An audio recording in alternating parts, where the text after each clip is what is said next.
ধন্যবাদ সকল বন্ধুদের। তো বন্ধুরা, আশা করি ভালো আছেন সবাই। প্রতিদিনের মতন আজকে আবার একটি অন্যতম পাওয়ারফুল বশীকরণ নিয়ে হাজির হলাম। অনেকের এই অনুরোধে, অনেকের রিকোয়েস্টে এই বশীকরণটি নিয়ে হাজির হলাম। এই বশীকরণ কাজটি খুব সহজে সব লোক করতে পারবেন, যে কোনো লোক যে কোনো জায়গায় বসে করতে পারবেন। তো এই বশীকরণ কাজটি করতে হলে আপনার যা প্রয়োজন হবে, অন্য কিছুই প্রয়োজন নয়, মাত্র একটি সাদা কাগজের দরকার হবে। একটি সাদা কাগজের উপরে মেশকো জাফরান কালি দিয়ে আপনি অঙ্কন করতে পারবেন। যে কোনো দর্শকর্মা দোকানে আপনি মেশকো জাফরান কালি পেয়ে যাবেন, এখন অ্যাভেলেবেল পাওয়া যায়। যে কোনো মুদি দোকানে অনেক সময় পাওয়া যায়। তো আপনি যে সমস্ত দোকান মন্দিরের পাশে থাকে, সনাতন ধর্ম অবলম্বী যারা আছেন, ওনারা পূজার জন্য যে মাল সামানা যেখান থেকে কিনে, আপনি ওই সমস্ত দোকানে যোগাযোগ করলেই আপনি মেশকো জাফরান কালি পেয়ে যাবেন। বা যে কোনো কবিরাজি মাল বিক্রি হয় এরকম কোনো দোকানে যদি আপনি যান, ওখানে গিয়ে যোগাযোগ করলে আপনি মেশকো জাফরান কালি পেয়ে যাবেন। অল্প পয়সা, দামও নিবে কম। তো এই কালি সংগ্রহ করে আপনি আনারের ডাল, 8 আঙ্গুল পরিমাণ ডাল আপনি নেবেন। 8 আঙ্গুল পরিমাণ ডাল নিয়ে সেটাকে সরু করে কলম তৈরি করবেন। ওই কলমটা দিয়ে ডুবিয়ে কাগজের উপরে আজকের দেওয়া এই যন্ত্রটি আমরা অঙ্কন করবেন। তো এই যন্ত্রটি অঙ্কন করে কি করবেন সেটি বলছি।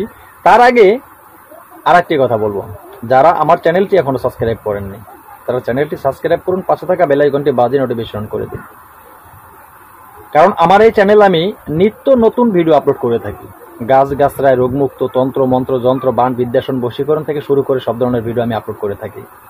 আমার এই চ্যানেলের সাথে আপনি যুক্ত থাকলে আমার চ্যানেল থেকে তন্ত্রমন্ত্র যন্ত্র শিক্ষা করে ভালো একটা কবিরাজ হতে পারবেন, কারণ আমার এই চ্যানেলটি একটি প্রশিক্ষণীয় চ্যানেল।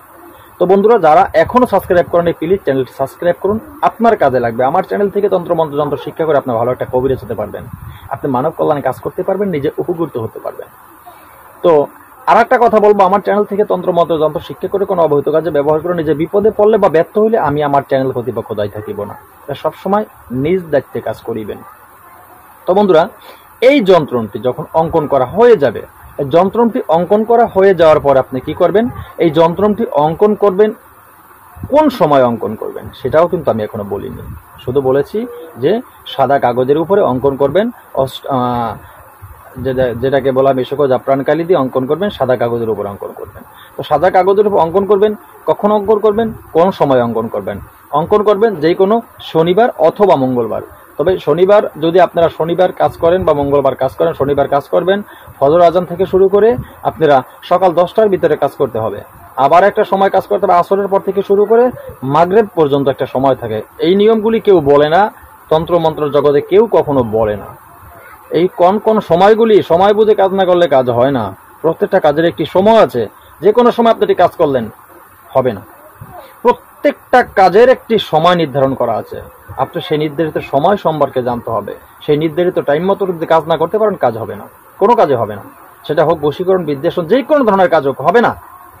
কারণ তন্ত্র জগতে কেউ ওই টাইমের, এই সময়ের কথাগুলি, টাইমের কথাগুলি, কখন কাজ করতে হয় সেই সময়টা বলে না কেউ।